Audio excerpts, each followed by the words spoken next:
ពុតធោទឹកធំអ្វីម្លេះព្រះអើយលេខភូមិខ្ញុំហើយលេខស្រែខ្ញុំហើយតើអ្នកណាយល់លេខស្រែចំការសង្ឃឹមនឹងបានផល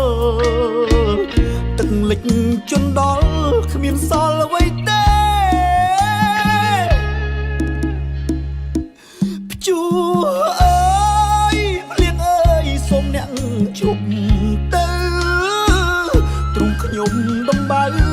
អាណិតញាតភៅដែលរងគ្រោះផ្ទាល់រងទុកខ្លោចផ្សា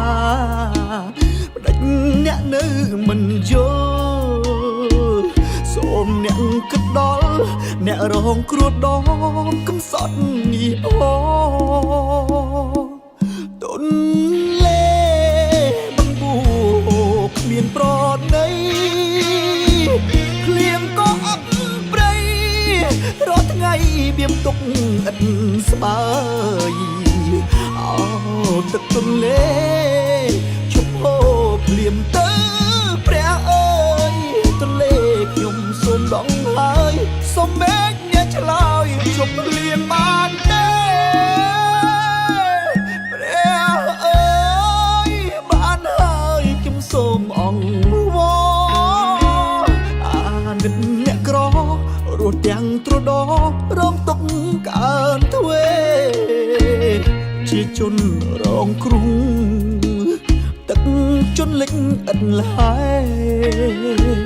អាសូរដល់ខ្មែរត្រឹមជាអ្នកស្រែកំសត់ញីផង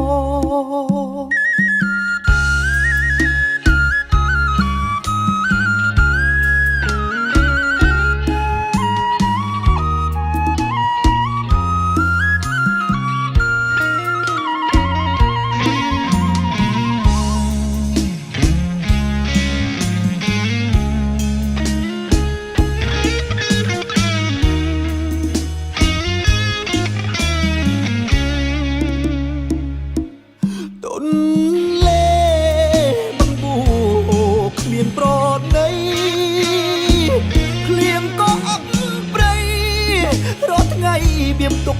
ឥតស្បើយអូទឹកទន្លេជប់ហូរភ្លៀងទៅ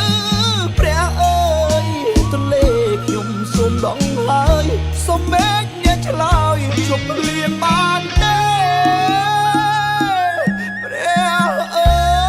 យបានហើយខ្ញុំសូមអង្គវអាណិតអ្នកក្ររស់ទាំងទ្រដរងទុកកើនទ្វេជាជនរងគ្រោះទឹកជន់លិចឥតលហើយអាសូរដល់ខ្មែរត្រឹមជាអ្នកស្រែកំសត់ញីផ